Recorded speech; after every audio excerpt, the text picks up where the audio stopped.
Bonjour à toutes et à tous et bienvenue sur Cristal-Ange.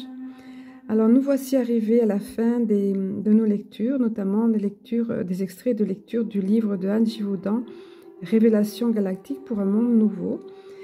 Et nous allons nous acheminer vers la fin, notamment via le chapitre Mission ADN. Le guide explique à Anne: notre mission, ainsi que celle de nos frères et sœurs galactiques, est, entre autres, de préparer les terriens à leur passage vers les autres dimensions, de réactiver leur ADN et d'en libérer les brins endormis en y ajoutant des parties de notre ADN. Nous ne forçons rien, nous donnons simplement ce que vous pourriez nommer un coup de pouce, afin que la personne concernée ouvre d'elle-même les portes de son être. Les effets en sont de nouvelles façons de voir le monde, des créations de projets, de prototypes, des inventions pour la mise en place de la nouvelle Terre et un réveil de tous les possibles en chacun. Les êtres de la Terre n'auront pas à se préoccuper de détruire l'ancien, car cela se fera automatiquement. Avez-vous besoin de détruire l'ombre quand vous éclairez une pièce? Les ondes dégagées par le désespoir limitent nos actions et entourent les êtres d'une carapace épaisse, plus difficile à franchir. Nous sommes sur la planète des félins. Les ondes n'ont pas de secret pour eux.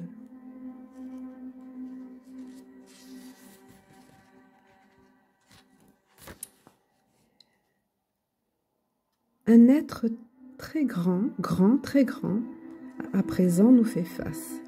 Il est richement vêtu. Sa peau est recouverte d'un fin duvet entre le jaune et le roux. Ses grands yeux sont dorés et sa tête féline. Je vous montre, voilà, ces êtres, voilà les félinoïdes, les félins, voilà. C'est un schéma assez rudimentaire puisqu'on ne voit pas la déco, leurs vêtements, ornements, etc., ni les couleurs. Donc, c'est pour ça que je vous ai lu le descriptif. Ces êtres s'expriment en disant « Nous sommes considérés comme les rebelles parmi les peuples galactiques. » Alors, ils développent en expliquant « Nous mettons les missiles hors service et évitons les guerres nucléaires qui pourraient avoir un impact sur nos planètes. Pour cela, nous avons sur la planète Terre des relais. Il contribue aussi à la création de sas intemporels qui ne laissent passer que la lumière. Grâce à nos troposols entre guillemets, donc, il nous est plus facile d'atteindre les objectifs qui sont les nôtres. Ne les cherchez pas, ils ont besoin d'une grande discrétion. Nous sommes experts dans les modifications de l'ADN, mais aussi dans la manipulation des ondes. L'être humain fut autrefois entravé dans son évolution par une partie des frères et sœurs des étoiles sombres. C'est alors que de grands êtres tels que Yeshua ont considérablement libéré les mondes terrestres et intraterrestres afin qu'ils continuent leur marche vers l'infinie lumière. Le karma de la planète Terre fut ainsi libéré.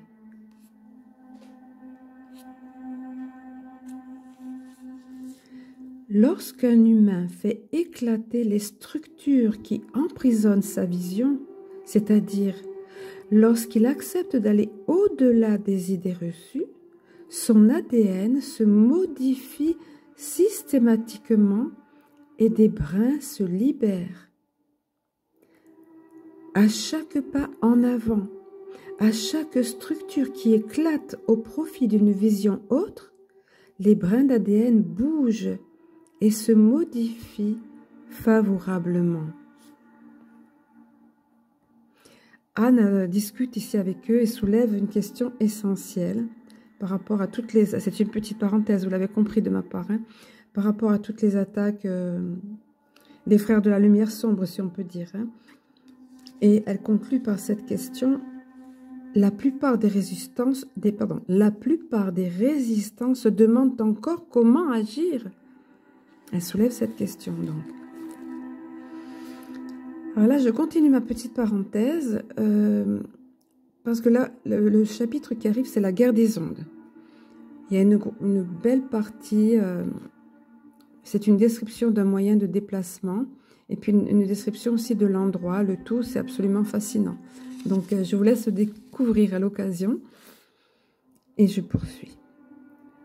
Nous entrons dans un espace qui me semblait de verre, mais je me rends bien compte que cela n'a rien à voir avec un matériau connu quelconque. C'est un magnifique palais au clocher qui s'élève vers le ciel. En effet, nous sommes dans le palais des ondes, et tout ce qui te semble matière n'est qu'onde, plus ou moins densifiée.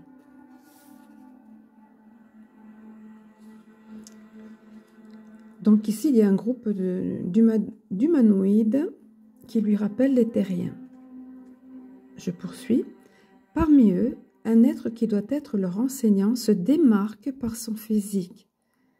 Sa tête triangulaire parfaitement harmonieuse, son front orné d'une pierre d'un blanc lunaire et ses yeux couleur améthyste laissent émaner de lui un rayonnement bienfaisant. Pour le moment, nous sommes très préoccupés par ce que les frères et sœurs des étoiles sombres proposent aux terriens. Nous savons comment contrebalancer les ondes qu'ils cherchent à imposer sur la planète Terre, mais nous ne savons pas si les humains accepteront d'ouvrir les yeux. Nous avons besoin de leur collaboration. Les ondes prennent de multiples formes. Elles peuvent être générées par les pensées, mais aussi par tous les instruments mis à votre disposition sans réel mode d'emploi. Dans les laboratoires souterrains de la Terre, des chercheurs s'appliquent à créer des ondes qui peuvent emprisonner une conscience ou ralentir un état vibratoire. La planète Terre a déjà subi ce type de manipulation il y a bien longtemps. Aujourd'hui, les habitants de la Terre ont une conscience qui s'éveille chaque jour davantage, et nous avons aussi contribué à cela depuis des siècles. Les ondes envoyées ont une fréquence peu élevée et ne peuvent donc toucher qu'une partie de la population. C'est votre possibilité de sortir de l'engrenage dans lequel vous êtes en cette période de l'humanité.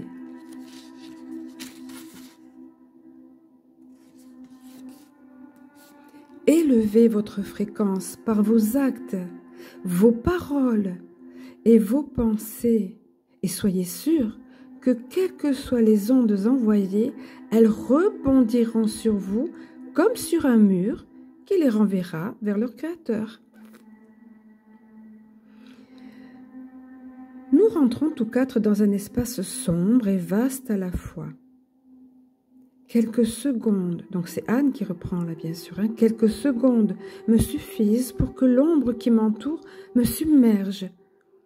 Je n'entends plus mes guides, je ne les perçois plus. Je me sens complètement seule, avec un sentiment d'anxiété tenace qui ne m'est pas habituel. J'ai la sensation de ne plus pouvoir bouger, d'être prisonnière d'un élément indéfinissable et pourtant bien concret. Je fais un effort qui me paraît énorme pour ne pas sombrer dans le désespoir et j'émets ces quelques mots. Tu es aussi lumière et je te respecte comme telle.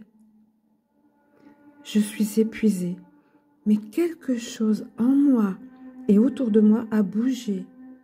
L'ombre est moins sombre. Je me sens moins impuissante. Je continue avec sincérité. Et cette fois, je remercie mes sentiments et mes pensées, car je les ignorais complètement. Je n'avais aucune conscience de leur existence. L'ombre est à présent moins dense, et je respire mieux. Peu à peu, la pièce devient plus lumineuse, tandis que mes pensées sont plus sereines. Je reprends des forces, et surtout, j'arrive à penser avec plus de clarté.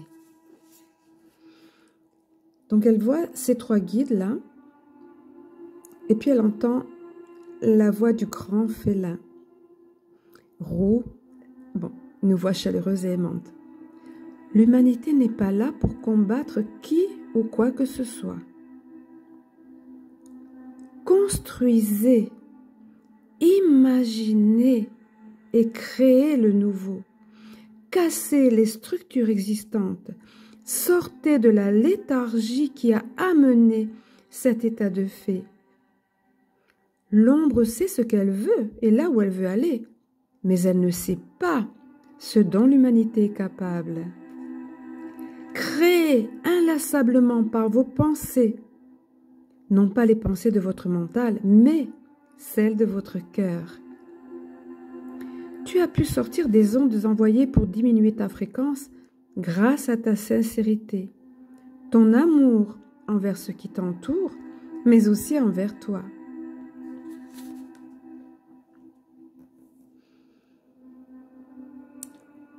Les guides rappellent aussi d'un monde nouveau. Enfin, la sortie passe aussi. Bon, je vous lis, c'est pas évident c'est pas évident de résumer. La sortie passe aussi par la vision d'un monde nouveau, sans dogme, sans fausses croyances, sans mensonges, mais avec simplicité et amour, avec tendresse et union. L'ombre est au service de la lumière et le divin permet sa présence afin de réveiller en nous ceux qui sommeillent encore. Anne reprend. Je suis heureuse d'avoir vécu tout cela, car en moi est née la certitude que l'humain est d'une puissance et d'une beauté qu'il ignore trop souvent.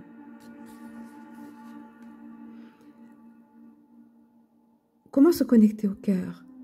En étant simple, en souriant à la vie et à ceux et à celles que nous croisons, en prenant le temps de sentir le divin en tout. Et là, on arrive, Anne s'apprête à retourner dans son corps, en fait, dans son corps de matière, et donc elle s'apprête à retourner sur Terre. Et elle dit ceci, « J'ai juste envie de partager cette conviction. Quoi qu'il puisse arriver, les humains vont réussir le passage, ainsi que la planète Terre. Ensemble, nous redécouvrirons le pouvoir de nos pensées, la lumière de notre cœur et créerons un monde uni et en paix. » Voilà, alors là c'est la fin du récit, si on peut dire, mais là il y a tout comme il y avait eu vers la moitié du livre, des pratiques méditatives, exercices, je vous en avais parlé. Ici, c'est une dernière pratique pour l'amour de la terre et de ses habitants. C'est quelque chose de tout simple. Personnellement, je l'ai expérimenté. C'est à faire au quotidien, je pense, parce que ça a énormément de puissance. Hein. C'est une pratique donc pour l'amour de la terre, ça je vous l'ai dit, pour ses habitants. Donc n'importe où qu'on se trouve, quel que soit l'endroit, même si vous êtes en voiture ou autre, bon, ne faites pas n'importe quoi quand même, il y a besoin que de quelques minutes. Mais vous marchez dans la rue, dans un lieu public ou autre, vous pouvez le faire. En fait, il s'agit de, je ne vous lis pas tout, mais il s'agit juste de... Elle en a parlé, Anne, alors je me permets d'en parler sans lire tout le livre, tout cet extrait. Elle en a parlé lors de vidéos et d'interviews, j'avais entendu ça. Et en fait, ça consiste à se positionner au niveau du chakra cœur et à envoyer des rayons. Et on imagine, on visualise donc, hein, On a voulu nous priver de l'imagination, on nous dit que c'est des bêtises. Ben non, pas du tout. C'est super important et super puissant. L'imagination, la visualisation, comme on l'appelle couramment en méditation. Donc, on est tout simplement dans le cœur, donc dans la sincérité, dans l'amour et dans l'envie d'envoyer des rayons qui partent du cœur. Et on imagine, on visualise au bout de chaque rayon des petits soleils. Des soleils qui envoient. Donc, ça consiste en de l'amour et de la paix. Chacun de ces petits soleils vibre d'amour et de paix. Et on envoie ça aux personnes qu'on croise, soit un groupe de personnes, soit à chaque personne. C'est très ludique aussi à faire. Et puis, c'est super puissant. Et en faisant ça, expérimentez-le, vous ressentirez vous-même vos propres vibrations s'élever. Voilà. C'est comme j'aime en fait. Super efficace, c'est simple et efficace. Voilà. Et c'est très puissant. Et il n'y a besoin que de quelques minutes. Voilà. Ensuite, elle nous parle de la puissance contagieuse du sourire. Voilà, parce que vous le savez, la puissance d'un sourire, expérimentez-le aussi. Et vous l'avez vu autour de vous. Vous êtes dans un groupe où il y a des personnes, tout le monde tire la mine, comme on dit, ou plus ou moins sombre. Et puis tout d'un coup, il y a quelqu'un qui arrive et qui arbore un grand sourire. Des paroles chaleureuses, n'en parlons pas, mais un grand sourire, juste un sourire. Et parfois, ça peut être un sourire plus discret, mais tout autant fait avec le cœur. Elle insiste sur ça, évidemment. Pas les sourires de politesse, pas un sourire forcé ou rigide. Je crois qu'il vaut mieux pas dans ces cas-là. Mais sinon, un vrai sourire sincère, qui part du cœur. Voilà, ça c'est contagieux. Et ça envoie de belles énergies aussi. Voilà, et puis à la fin du livre, elle nous conseille 2 livres. Donc le livre Soi, j'ai eu l'occasion de vous en parler en vidéo. Les cartes de l'Alliance Galactique en parlent parfois, enfin un moment notamment. Donc c'est SOIS, comme la maison d'édition en fait. Et c'est des pratiques pour être et agir. Ça, c'est le premier petit manuel, enfin, on va dire, je pense que je peux dire ça, dont elle parle, qu'elle conseille. Et puis ensuite, il y a le livre Pratiques esséniennes pour une nouvelle terre. Voilà. Bon, écoutez, je crois qu'on va se quitter là. Ensuite, il y a les derniers ouvrages d'Andy Vaudan, la fin du livre. C'est intéressant, j'avais parcouru ça, j'ai revu. Suis ton cœur aussi longtemps que tu vis. Ça a l'air magnifique, je vous aurais bien lu les résumés, mais ouais, ça va faire un peu plus long. En tout cas, c'est écrit à la manière d'un roman, mais c'est bien précisé, il est bien précisé qu'il ne s'agit ni d'une fiction, ni un roman. Mais ça se lit avec autant de plaisir. Après, il y a un autre ouvrage, Et si la vie continuait, pareil, ni roman, ni fiction. Voilà. Des livres un petit peu plus, on va dire, qui enseignent, voilà, c'est Implant et parasitage. Et si on arrêtait d'avoir peur, c'est le titre ça, Implant et parasitage, et si on arrêtait d'avoir peur, une suggestion en forme d'interrogation. Hein. Ensuite, il y a le livre Voyager entre les mondes, un voyage astral, pour qui, pourquoi et comment, quels sont les dangers et les avantages, des questions qui reviennent souvent. Voilà. Et puis après, il y a présentation de CD, de méditation guidée. Moi, j'ai souligné, il y en a plein, c'est génial. Forme pensée, voyage vers soi. J'ai remarqué, moi, celui sur l'Alliance Galactique. Donc, le livre Alliance Galactique que j'ai aussi. Et d'où sont tirées les cartes de l'Alliance Galactique que j'utilise toujours en vidéo, en fait, dans les lives. Et j'ai trouvé intéressant, la musique est composée, il nous est dit ici, la musique est composée autour de quelques notes entendues lors de rencontres avec les êtres de Vénus. Son objectif est d'ouvrir les cœurs à toute forme de guérison. Je trouve ça assez génial. Hein. Voilà. Après, il y a un autre CD, 5e dimension. Vous allez vous dire que je suis pas là pour faire de la pub. Elle n'est même pas au courant, Anne. Donc, je vous dis juste ce qui est comme ça. Voilà. Un amour de planète, parce que je trouve ça génial, tout simplement. Un amour de planète, un autre CD. Et voyager entre les mondes, un autre. Voilà, bref. Voilà, en conclusion, que vous dire? J'ai partagé ces moments avec bonheur, dans un grand bonheur dans le cœur, comme vous le savez, avec vous. Et en conclusion, je me suis dit tout à l'heure, mais waouh, quoi. Il y a plein de passages que je ne vous ai pas lus, il y a des descriptions, il y a d'autres choses, des ressentis, plein de choses. Mais je me suis dit, mais j'ai redécouvert, en fait, en le relisant. C'est la 2e fois que je le lis.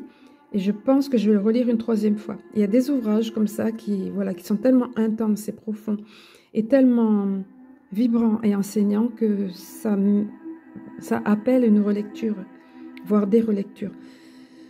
Voilà, donc ça a réveillé en moi des choses qui étaient enfouies, très certainement, oui, parce que j'ai eu notamment un rêve, un grand rêve, comme un film, là.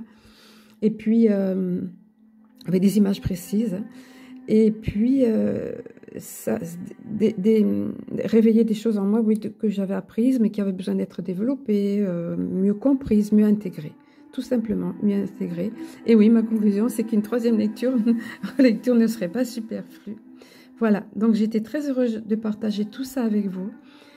Là, c'est au moment où je tourne cette vidéo, c'est au moment des fêtes de fin d'année, de Noël. Elle a expliqué aussi le vrai mot du sens Noël. Je m'étais toujours demandé, parce que je sais d'où vient la fête de Noël par rapport aux fêtes dites, entre guillemets, païennes, donc proches avec la nature, mais dont l'origine il y a plein de choses, hein, le sapin, la bûche, toutes ces choses-là. En fait, bon. Et à boire et à manger, comme on dit, hein, figurativement parlant. Mais c'est surtout fête de lumière, fête d'amour. Quand on est dans le cœur, voilà, c'est juste ça, la chaleur, l'amour, énergie christique. Moi, c'est tout ce que je ressens. Et oui, elle a donné le mot dans une petite vidéo qui a été publiée, je crois, hier ou avant-hier, à réécouter aussi. C'est intéressant. Après, on peut faire des recherches. Hein. Moi, je n'avais pas trouvé sur l'origine de Noël, en découpant le mot. Sur l'origine de la fête de Noël, oui, mais sur le mot, l'étymologie, je n'avais pas trouvé. Donc voilà, je vous souhaite donc un joyeux Noël, enfin de belles fêtes pleines d'amour, pleines de chaleur du cœur, pleines de tendresse, pleines de joie aussi et de sérénité. Et puis une très belle route, dans tous les sens du terme de toute façon, une très belle route de lumière. Je vous aime, je nous aime. À très bientôt.